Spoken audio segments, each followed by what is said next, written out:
I've heard there was a secret chord that Ruth played, and it pleased Lady Lord. But you don't really care for law, then, do ya? It goes like this, the fourth, the fifth. The minor falls, the major lift. The baffled court adjudicating, hallelujah.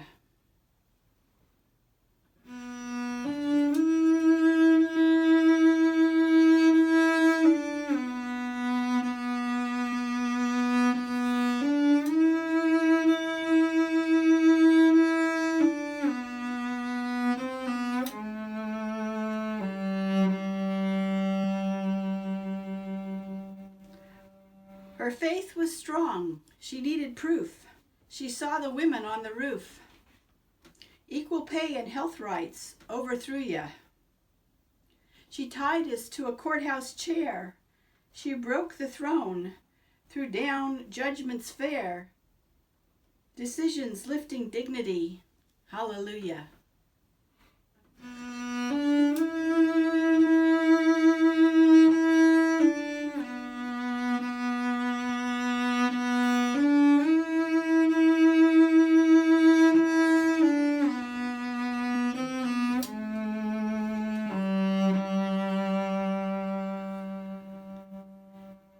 You say she took the book in vain, civil liberties all the same. But since she did, well really, what's it to ya? There's a blaze of light in every word. It doesn't matter which voice you heard, the written or the dissent. Hallelujah.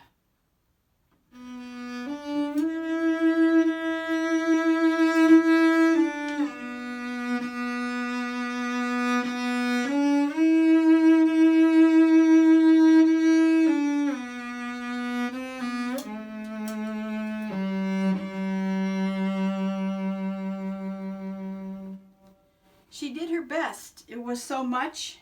Late nights lifting weights to touch. We've told the truth. We didn't come to fool ya.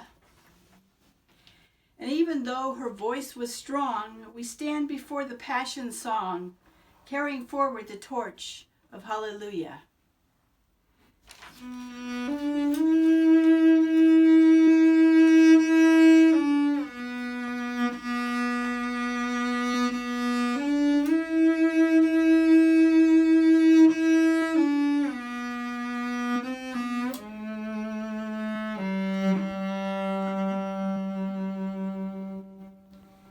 And since we know there's a God inside and above, and all we've ever learned is love, we reach to those lovely souls around us to right the wrongs, to build a place where all can live in peace with grace. And every breath we offer, hallelujah.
One of the things I love best about Eugene is the incredible arts community.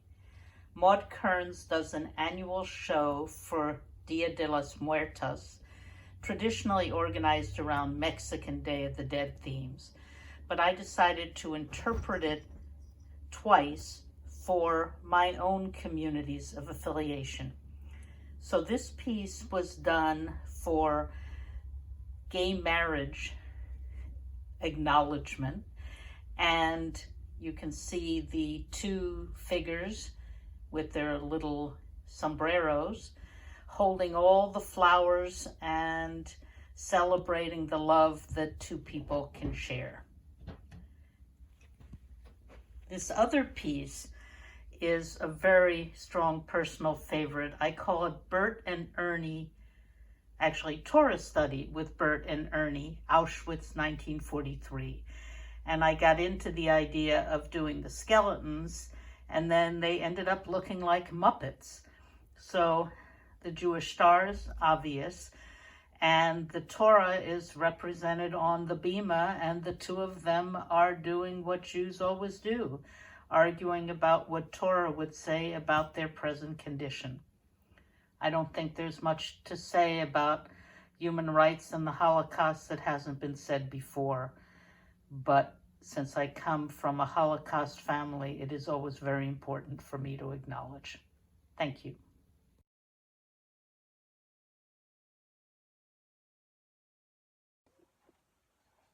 Courage, el coraje, omets, a quiet but insistent voice, insisted for a time that I stay quiet, stay still, listen, que escuchara, tishma'i. Courage asked me to understand finally, completely, that the struggles of others really are mine, that my freedom, libertad, chofesh, really is nothing without yours. Because I am complicit in the horrors without choice. Not giving my permission doesn't serve as rejecting each horror. Courage, a quiet but insistent voice, insists that I am not also quiet, because I received these stolen lands with unjustified privileges, and courage demands that I act, with postcards to Texan voters, with phone calls to local government, with letters to the school superintendent, and with shouts, gritos, seakot, and homework assignments. A black man shouts, "Who did they kill?" I shout among the throngs in the street, "Breonna Taylor." I don't want to hear another maldito name. His shout drags my soul to the surface of my skin. I include the digital sticker for Black Lives Matter in the assignment, Design Your Virtual Locker. A student of color writes me and says that she's happy I allowed her to use Black Lives Matter on a school assignment. She does not need my permission. On the project for Latine and Hispanic Heritage Month, I include the biography of Sylvia Ray Rivera, a drag queen, a transgendered hero from the 60s and 70s. I try not to think of a fearful family listening to my classes in their kitchens. I think of my two courageous transgendered students. I think of my child, their gender without a box. A student writes me and asks if she can do her project on Sylvia Ray Rivera. They do not need my permission. Courage. It asks me to swallow the feeling of embarrassment, as if the job weren't mine to try. Intentar, linasot. To advocate for others publicly, to write this poem, to break the silent barricade that hides the destruction. Breaking it, I notice I am not alone, that I'm in the company of friends, of courage, el coraje, omets, and we are not done.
I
am not a stranger to the dark.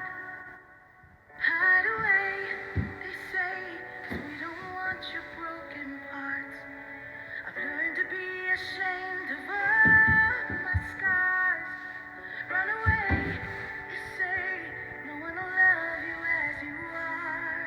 But I won't let them break me down to dust. I know that there's a place for us, for we are glorious.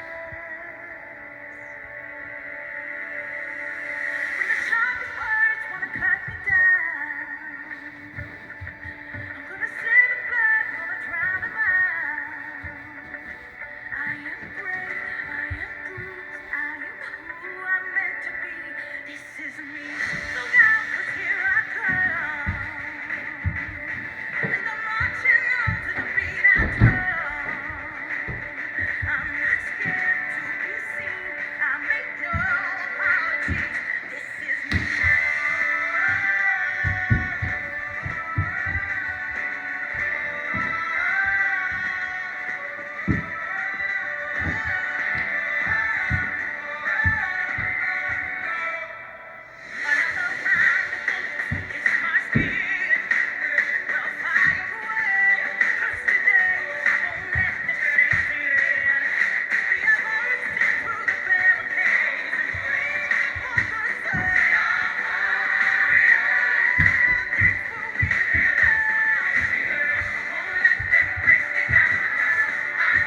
This is some excerpts from a much longer essay that's about being a Jewish lesbian in the 21st century that will be published early next year, and it was written before the pandemic. It's Hanukkah. I remind myself of the Hanukkah story of the 2nd century BCE. Jews walked into a synagogue of complete room, found a drop of oil to light. No one thought it would create light for long, but it lasted 8 days, the Hanukkah miracle. Surrounded by ruins, someone found something they thought could be of use. I suppose that itself is miraculous. So I think about my ancestors in the temple, and I wonder who sat around and said, "Why not try?" And who said, "You fool, what's the point?" Who complained this is just too much trouble, and who decided to dream of hope? Who was the dyke in the Synagogue of Ruins, and what did it mean to be a Jewish lesbian in the 2nd century BCE? In the end, so the story goes, it turned out okay for those Jews. But how will it be for us? Where is our ability to have faith in a little light in a world of seemingly increasing ruin? Do we dare to light something, anything? Is it a simple act, using whatever you find amongst the ruins to believe in some ray of hope? But it's never simple. It's never one place, one era, one story. It's all the places you've been. It's how you live in the 35 plus billion cells of your body built literally from your ancestors in your past. Years ago, I gave an Eli talk about working class and poor Jews standing in the back of the synagogue. We stood there with the queers and the Jews of color, those with disabilities, all of the others. And when my family was able to join a synagogue, we sat in the very last row. Some could only afford to stand in the back, and some were even outside listening through doors. We couldn't afford tickets at the High Holy Days for the whole family, so some of us sat outside. When it was required on Yom Kippur to go to Yizka, if you couldn't afford a ticket, you could go to a prayer service in the basement, where you would sit on uncomfortable chairs in an uncomfortable room, shunned in your required grief for free. But when I attend services now, I still sit in the back, pay homage to my childhood as messed up as it was, to family and ancestors, and all those who are others and who gather in the back, in doorways, in the basement, and in the streets. In the back, despite being out in a synagogue without holiday tickets, despite being able to talk about class there. Sitting in the back despite trainings and workshops and allies, despite ramps and roads in, despite being in the schools, on TV, and yes, at and in weddings, I sit in the back. And I read mostly under the line. Above the line is liturgy, but below there's this soft underbelly of stories and midrash. At Lecha Dodi, we stand and we all turn to the back of the sanctuary, and there, in the underbelly below the line, is a Yiddish expression, and they explain it this way. When the entire congregation turns its back, inviting the Shabbos queen to come in peace, it is the poor, the shy, and the stranger in the back rows who are given the honor of welcoming her first. She comes in peace only where Jews act responsibly towards those who receive this honor. So the 21st century Jewish lesbian in the back, who is often exhausted and filled with rage and age, welcomes Shabbat first. We get to rest. So I sit in the back, and there I'm comforted with spirits, ancestors, the others. I'm rows apart from friends and acquaintances, but I need to breathe in this solitude. Let us define solitude for the 21st century. The empty street, the empty beach, a desert. Or is it the crowded street in the city, the noise and the chaos, the circles of crowded emptiness? But in the back here, in the synagogue, this solitude feeds me. The stillness reminds me of quiet courage, how the others and the ancestors dared to live for the impossible, for the miracle. I need to be with them. Together we weep and hold on to 21st century circles of history, of rage, of cracks that let in the light. And the spirits of those who have passed, there's more of them each day. They are here. And the ones who remain, they're here too. Their corporeal bodies in temples of ruin look for light. Let us now enter the back of the temples of ruin to look for the light and the hope. To be a 21st century Jewish lesbian is to enter houses and sanctuaries and cities of ruin. Maybe we enter slowly, feebly, exhausted, enraged, or in deep despair, but we enter still, looking for light, any hope, because you never know where there may be a miracle. Okay, maybe not a miracle, but a gift of the impossible. The whole and fertile spirit is guaranteed for every human freedom, suffering to be free, daring to live for the impossible. Do we dare to live for the impossible?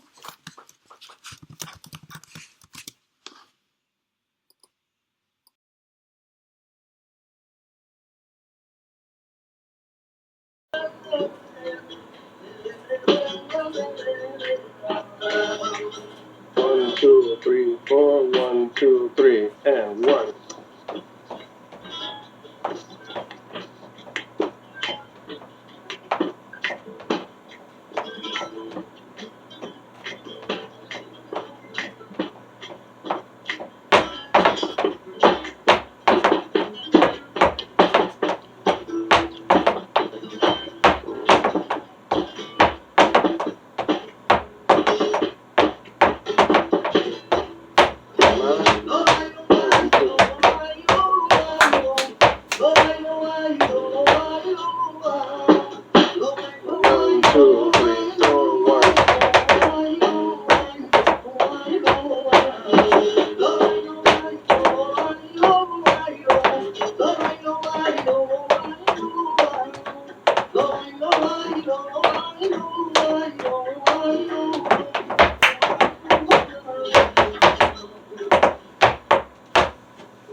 Good. That's good. Good.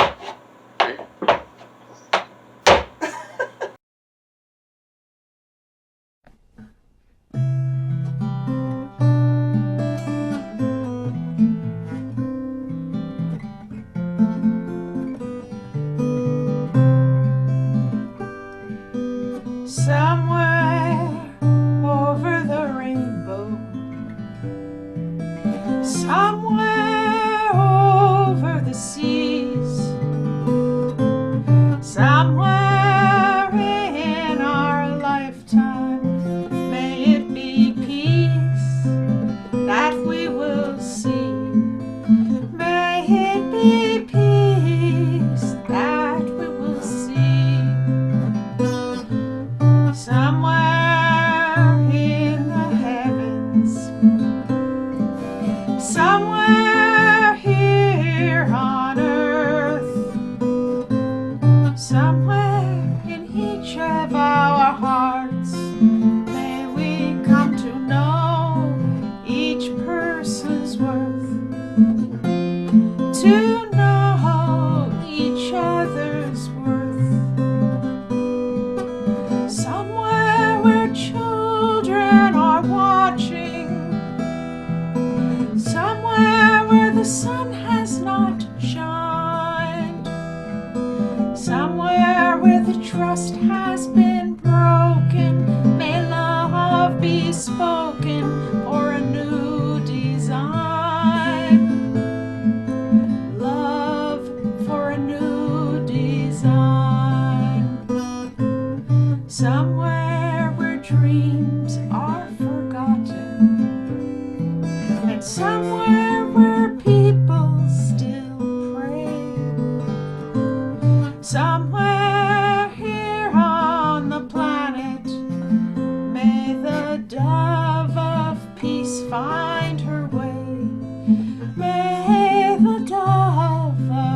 peace learn to stay.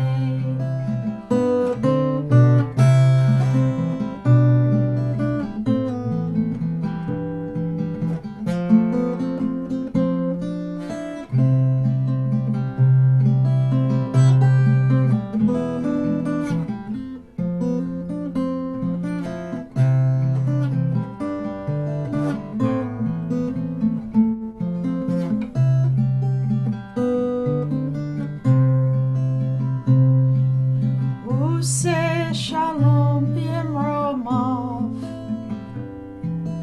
Uyase shalom.